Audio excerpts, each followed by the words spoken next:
Welcome to heCast, the official podcast of He Changed It. I am Mike Chisholm, and I am extremely happy to be broadcasting this particular conversation today because it is with one of my favorite people in the world, and she brought booze with her. I bring booze most places. Okay, this is a Shantini. It is a Shantini. This is a Shantini. I don't even want to know what's in it. I've had little baby sips. I've got to confess that. Shannon Crabbe, the other elusive co-founder of He Changed It, who we have talked about for many episodes now. Thank you for taking time out of your very, very busy day, busy life to sit down with us and talk all things He Changed It. I am so excited, Mike. Thank you for having me. You've seen a lot of ugliness. Mm-hmm. And I'm not just saying male ugliness, but at the end of the day, you've seen a lot of male ugliness. Yep.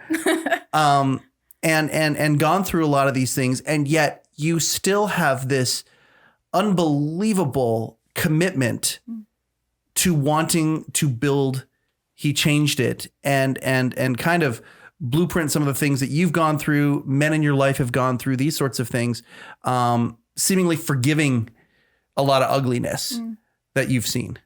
And this is the enigma part. Like, it's like, wow, where is that coming from? And I guess the other question would be, on your way up, how did you deal with that ugliness as you would see it in your life? Mm-hmm.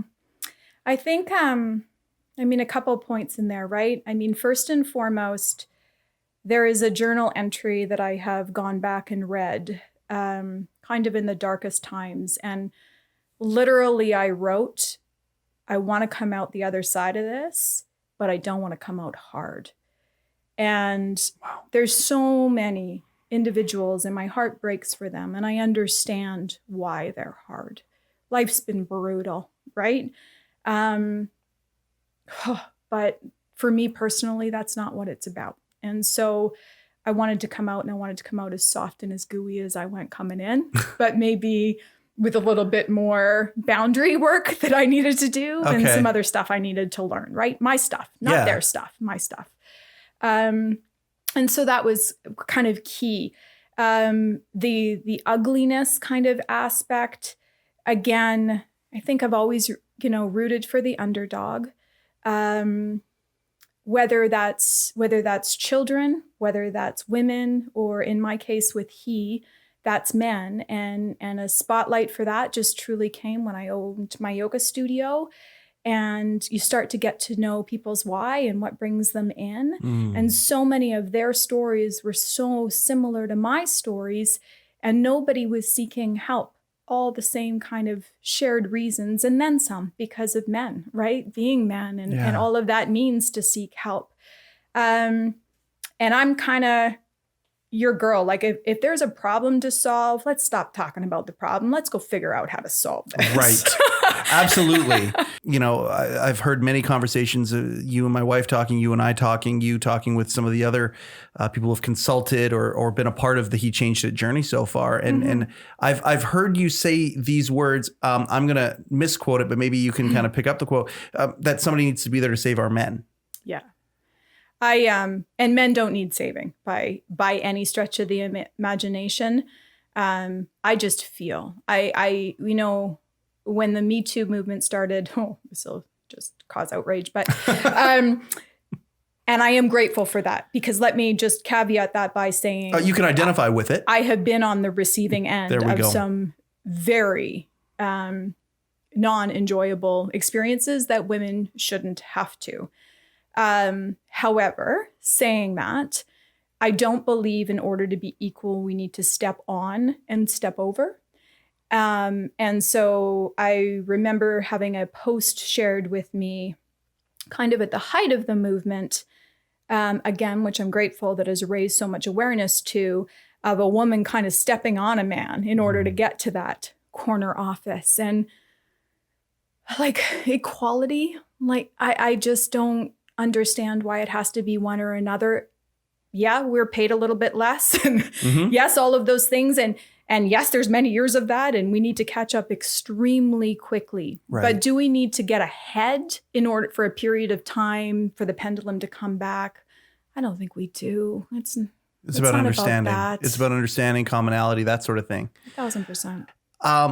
And you've done a lot of research. Yep. Anything surprising in that research as you have, before you've moved over into creating the app?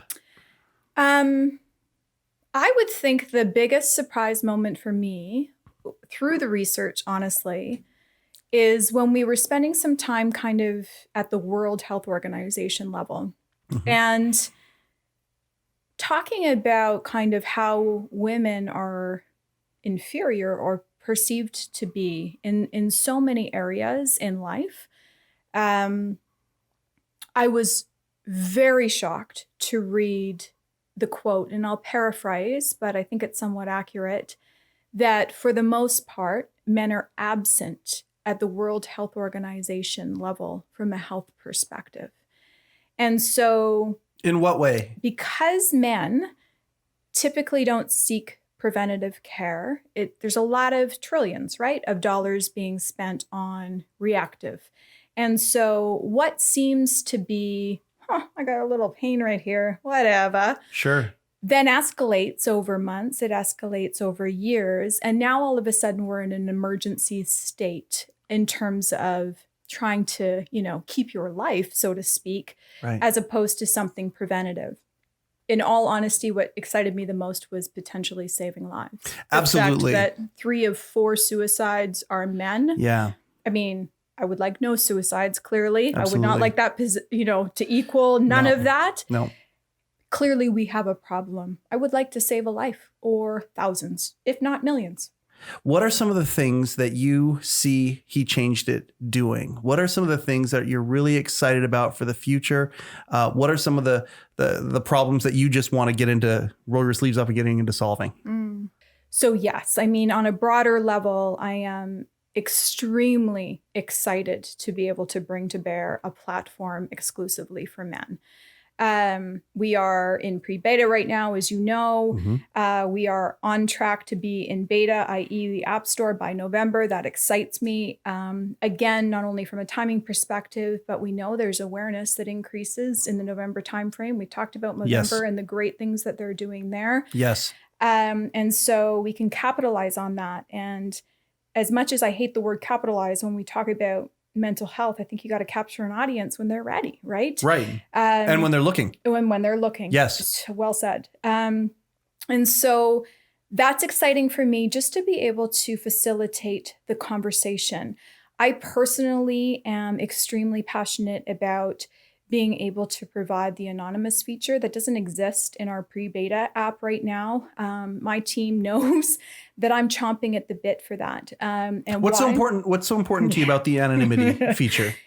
Well, so in all honesty, I think, to your point when we were talking earlier about the high-profile individuals, why would a high-profile individual come into some random app, trust some random people about a high-profile divorce that they're considering, about sexuality, about some claim that might be against them? The stuff under the armor, the real sensitive stuff. Absolutely. That we go through, sure. Why would they?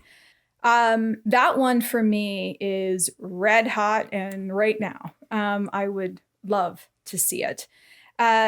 As well as providing the centralized place from a resources perspective. When I first started having conversations with men really about this a couple of years ago, and they're going through divorce or they're going through whatever it was, right? I couldn't find, literally, I Googled how to help a man get custody and divorce, something like that. Sure. Shared custody and divorce. And the first 15 pages of Google were all basically how to screw your husband over to make sure he pays you money and you get custody. Okay, so we kind of got to figure that out. So resources, tools, whatever you want to call them, and we'll find the right language. Again, it's about being gender-based and making sure we're using the right vernacular, right? And we're connecting. That they have access to that information, and it is in one place. And if it's 2 a.m. when baby's crying and you're rocking her to sleep and you're like, shit, I need access, you can have that there. In the pocket right here, right now, everything you need. And yes, so cheers. Cheers. Thank you very much. To Shannon Crabbe, to He Changed It. To Mike Chisholm. For heCast, the official He Changed It podcast, my name is Mike Chisholm. Go to hechangedit.com if you want to be a part of the pre-beta. That's the new language right there. See, I was talking about how I don't speak for the company because I don't know anything. I'm just a guy who sits behind and talks. Pre-beta. That's where we're in right now. If you want to be a part of that, go to hechangeit.com, sign up. We'll get you the version of the app that's there right now. But if I heard right, I'm hearing that by November, we're going to be in the App Store all over the place. Pretty rad. For heCast, the official He Changed It podcast, my name is Mike Chisholm. Cheers. Cheers.